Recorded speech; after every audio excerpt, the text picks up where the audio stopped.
2021 թվականից անցել է արդեն 5 տարի եւ մենք նորից գնում ենք ընտրությունների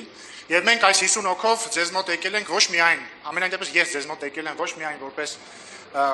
պատվիրակների, որոնք պետք է ձևավորեն առաջին 50-յակ, այլ մենք ձեզ մոտ եկել ենք որպես մեր թիմի մաս, որը ինչպես 2021 թվականին կարևորագույն դեր է ունեցել մեր հաղթանակի գործում, այնպես էլ հիմա պիտի այդ կարևոր դերը ունենա։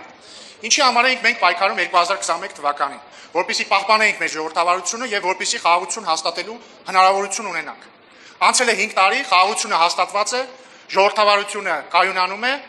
բայց կա մեկ տարբերություն 2021 թվականի ընտրությունների հետ։ 2021 թվականի ընտրություններին մենք գործ ունենք երկու հակադիր շատ ուժեղ էմոցիաների հետ։ Մեկը թարմ հեղափոխական դրական էմոցիաների, մյուսը յետպատերազմյան թարմ բացասական էմոցիաների։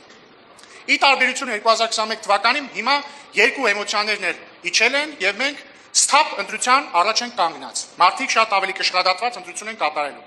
Բայց իհարկե սա չի նշանակում, որ այդ ընտրությունը պատմական չի լինելու, եւ դա չի նշանակում, որ այդ ընտրությունը հեշտ է լինելու, որովհետեւ նկատած կլինեք, որ դժոխքում լիակատար մոբիլիզացիա է հայտարարված, քաղաքական դժոխքում նկատի ունեմ, ինչքան քաղաքական դիակ եւ արնախում կա, ելել են ոտքի, եւ նրանց նպատակն է դադարեցնել խաղաղության գործընթացը եւ հետ մղել մեզ